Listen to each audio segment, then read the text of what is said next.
हरियाणा विधानसभा की विकास यात्रा में एक और संसदीय सुधार। विधानसभा अध्यक्ष हरविंद्र कल्याण बने सामाजिक सुधार के वाहक। 2 विशेष समितियां बनेंगी। युवा मामलों तथा पर्यावरण संबंधी 2 समितियों का होगा गठन। माननीय सदस्यगण, एक गंभीर कुछ विषयों पर पिछले दिनों में चर्चा हुई है, तो उसके बारे में मैं एक बात रखना चाहूँगा। जैसा कि हम सभी जानते हैं कि विधायिका 2 प्लेटफॉर्म पर काम करती है, एक सदन व दूसरे सदन की समितियों के माध्यम से।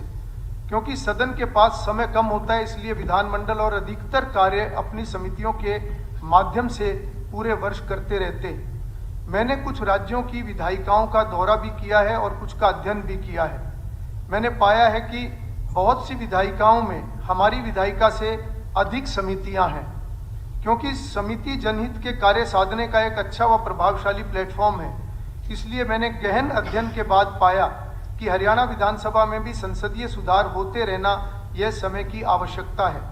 माननीय सदस्यगण, दिनांक 18 मार्च 2025 को भी सदन में नशे का विषय उठा था, जिस पर माननीय मुख्यमंत्री जी सहित बहुत से सदस्यों ने गंभीरता दिखाई थी, क्योंकि नशा युवाओं पर दुष्प्रभाव डाल रहा है। इसलिए जैसा मैंने पहले भी कहा था, मैं सदन के सामने सुझाव रखना चाहता हूं, जिससे आप सभी सदस्य भी शायद सहमत होंगे कि हरियाणा विधानसभा में 2 नई विशेष समितियां, पहली प्रदूषण तथा पर्यावरण संबंधी समिति तथा दूसरी युवा कल्याण व युवा मामलों संबंधी समिति गठित होनी चाहिए।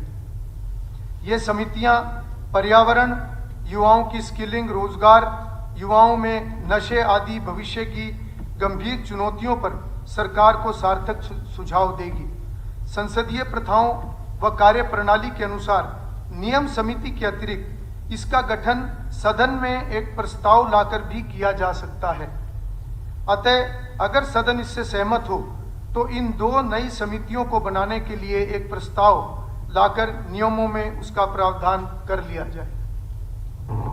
अध्यक्ष महोदय, आपने सदन में 2 समितियां, एक यूथ वेलफेयर और दूसरी पोल्यूशन कंट्रोल के बारे में जो ऑब्जर्वेशन दी है, अध्यक्ष महोदय, ये आपका सुझाव बहुत अच्छा है और हम सरकार इस बारे में ग्रेजुलेशन भी लेकर आएंगे।